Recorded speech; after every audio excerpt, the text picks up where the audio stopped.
السلام عليكم ورحمة الله وبركاته. كسو دواada carusad bilowda gabarateen qurxinta aroosada iyo diyaarinta aroosada. Maanta waxaan doonaynaa idiin soo bandhigo mask wajiga loogu talagalay, kaas oo wajiga ku nafaqeynaya, wajiga hadhka iyo maaragtay wajiga daalan loogu talagalay weeyaan. Maskaas 3 shay oo kaliya ayuu ka kooban yahay. marka xabiibaati fadlan like noo saar videoga hadduu ku cajabiyo, subscribe hadaad hore u saarina subscribe noo saar. aad baa mahadsantiin dhammaantiinba, asxaabtaadana la sheer garee. shayga koowaad aan ka bilaabayna waxa weeyaan waa boorashkii oo shiidan. isaga oon shiidnayna waad isticmaali kartaa cala ikhtiyaar, yacni haddaanu shiidnayn xataa oo waxa weeye boorashku waa kan daasadaha caaga deeracas dukaan walba lagu iibiyo. haddaanu shiidnayn xataa in yar marka ku radiso caadi ayuu noqonaya. shayga labaad waxa weeye bariisku isagana uu shiidan yahay.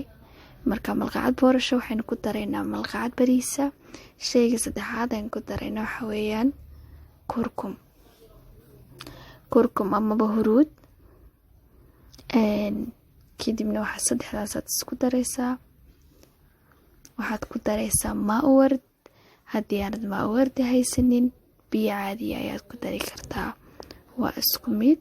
maa-wardigaasi wacan shaki kuma jiro, laakiin haddii aanad haysan biyaha way ku bedelan kartaa.